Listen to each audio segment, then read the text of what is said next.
In this video, we'll talk about king in the center. If your king is safely castled and your opponent's king is still in the center, this should act like a red flag telling you to rip the position open and begin a quick attack. Naturally, a flash attack will not be possible if the center is completely blocked. Just like in this game, in this position, white here has the lead in development. He also has brought his king to perfect safety already. Now the next step is to plan to attack the enemy by capitalizing in his lead and development. But that attack, however white badly wants it, is not possible because the position is closed. Therefore, it is often acceptable to put off castling for a while in closed positions. But leaving your king in the middle in open positions is suicidal. Now, I want to show you important rules as far as king in the center is concerned. How do we deal with positions where king placement becomes a potential factor in the game? How should we process our thoughts? What should we do when king vulnerability presents itself during our games? First, get your king castled as early as possible. Other than the proper development of the pieces, one of the goals of the opening is to also put one's king to safety. In this game, black to move, there isn't much to think about. Black can consider aggressive ideas like knight to c7 in order to play b7 to b5 push later on, and that is a great idea. Bishop to g4 perhaps is also a good move, pinning the knight and weakening white's hold on the e5 square. Now, these ideas are great and perfectly acceptable, but only and only after he gets safely castled. So the best move for black right now is to simply castle. Now, in another game, here, after black's castling, white should also do the same. Otherwise, it would be disastrous for him to lose the right to castle and keep his king exposed in the center. So white should also castle. Now, the first rule is pretty straightforward. Sometimes you should not get too excited when you see ideas to play on as you enter the middle game. Before those wonderful strategies come to take place, one should first ensure its own king's safety. Number 2. Stop the opponent from castling. If you can stop your opponent from castling, then by all means, do so. Let us go back to previous positions. If black was careless in this game, and instead of simply castling, he plays bishop to g4, pinning white's knight, then he should be punished by white with rook to e1 check. And afterwards, black loses the right to castle, or else he loses significant amount of material, and that will be unwise to do so. So after rook e1 check, black's king needs to move somewhere, and after perhaps king to d7 or king to f8, black's position is worse.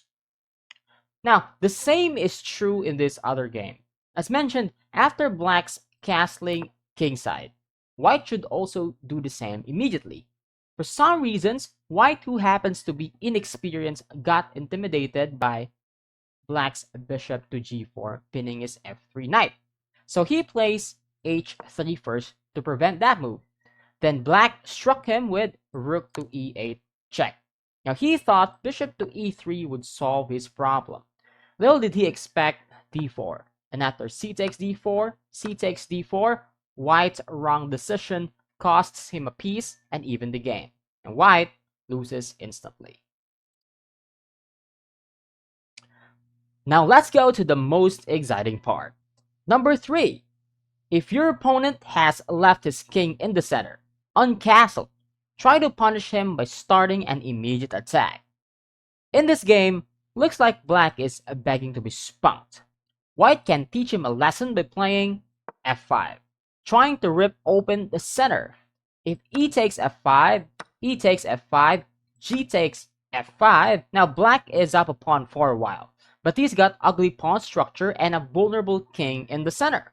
Now white plays bishop to g5, planning to take this extra pawn back with bishop takes f5. Now black can't just do castling right there, or else this e7 knight becomes undefended. So this is heavy for black. If f6, then the light squares would become weak, and this bishop can simply retreat anywhere, and this is still a superior position for white. If bishop f6 or knight f6, then it's the same story right there. White can just add pressure in this open e file, and this king here for black in the middle is still exposed and stuck. So it looks like the best move for black is simply to play king to f8 to take away the king from the line of fire. Still, this is obviously winning for white. Apart from black's uncastled king, these rooks are not connected. The position is cramped and pawn structure is bad. And it's going to be a long day for black to try to survive this position. Now, this is one of my games in a club tournament back in 2019. I was playing black. It was my turn here, and I remember I was kind of thinking of, bishop to e6, a normal developing move right here. Or perhaps c6 to guard the d5 square. So those are good candidate moves. I was also somehow worried about my opponent's castling queenside if I go c6, and this d pawn of mine will become weak. So those are the things that was running on my mind. So the game was actually 10 minutes rapid with no increment. And at this moment, I was low on time already, and my opponent has more minutes on the clock. It took a while for me to realize that my opponent's king is still in the center. And if I could remember well, I thought since I was low on time, I need to create some active plays. Maybe sacrifice a pawn or two to disrupt his king's safety. And so I played d5, an attempt to open this e-file right here to expose my opponent's king. Unfortunately, this was the best move in the position. And I was expecting queen to d3 from my opponent. And after queen to d3, I just captured this e-pawn, and he's got an isolated pawn in the center. And that is going to be a target or a new target for me to have, right, in the next few moves. So, to my surprise, my opponent played e takes d5 instead. Then the game went rook to e8 check, then bishop e2, and then I played b5. Now, of course, white can capture this pawn because of bishop to a6, and white would lose this instantly, right? So, queen goes back to d3. Then after queen d3, I went queen to e7, adding more pressure in the e-file. And of course, white can just do castling, right? Because if he castles, I will take this knight on c3, being the defender of the e2 bishop, and then this bishop will fall. So, the game continues here, king to f2. Now, my opponent then made this huge blunder in the game. Because after king to f2, an attempt to actually, move the king away from this dangerous e-file, open e-file, is actually a mistake. Because after bishop to c5, king goes to f1, then I have b4, knight to a4, and then I have bishop to a6. And then my opponent resigns. So you can see what I did there. I was just making some active plays and threats and attempts to open the position when I saw an opportunity to expose my opponent's king. This is a game between Judith Polgar and Shakir Mamijarov. Shak, who plays black, plays d4 to dominate the center with his pieces, and at the same time allows the exchange of these light square bishops. Because in this position, prior to the push of the pawn, the bishop on b3 by white is stronger than black's bishop. So black allows an exchange of the strong piece to his more passive piece. Any exchange of the bishop with bishop takes c6 would allow black to recapture with the knight, knight takes e6, and any exchanges in the pawn in the center would also cause black to recapture, ending or resulting to a very strong knight in the center for black. So Judith, known as a very strong player, plays a knight to g5 instead. Now this is a nice tactical move to make her knight more active and closer to black's uncastled king. Plus the idea of knight to e4 later on to challenge this black's strong pieces. Now, notice how this white knights is actually undefended right there. If queen will just take that knight on g5, white can take the piece back with queen to f3, attacking this knight on c6. If this knight moves, the rook on a8 will fall. If king d7, then simply bishop to d5 would still take this knight back. Bishop takes d5, queen takes d5 check. Any king move, this knight will fall. So that is actually a brilliant idea by Judith Polgar. So what happens next is that, Shaq did not buy that idea. Okay? Now, instead he plays bishop to d5. Now, can you guess what Judith Polgar played here to create an immediate attack to White's uncastled king? Now, you can pause the video and find this strong move.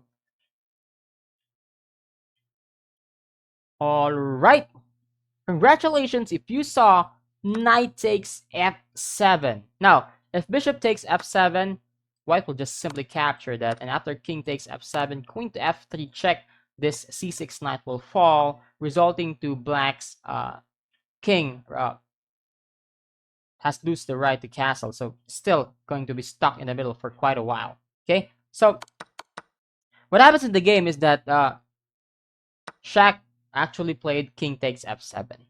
Now there's another strong move by Judith. Can you see it? Well, that's right. If you saw queen f3 check. Now, of course, queen will not just capture the queen, otherwise his king is exposed, right? So he plays king to e6, trying to hold on to the piece. The game continues, queen to g4 check, king f7, queen f5 check, king e7, now e6, trying to get the rook involved. How? Because after bishop takes e6, rook to e1, then we have queen d6, bishop takes e6, knight takes e6, knight e4, queen e5, then bishop g5 check. Wow, those pieces are very active and strong. Those are attackers, and Black's king is looking to be helpless in a few moves. So after bishop to g5 check, king d7, knight c5 check, bishop takes c5, and after queen f7 check, this queen of Black will fall. This is too much for Black to handle. The queen is lost and soon be gone. A few moves, the position is helpless. Now there you have it. I hope you learned something about kings in the setter. Well, I want to leave you one last tip to remember. If you see an opportunity wherein king in the middle uncastled king is involved in your game, remember this tip. Sometimes sacrificing a pawn or two, perhaps a piece, is needed to put the enemy king in the defensive end. Hey, check this video out to make sure that you get more important information to bring your chess to the next level.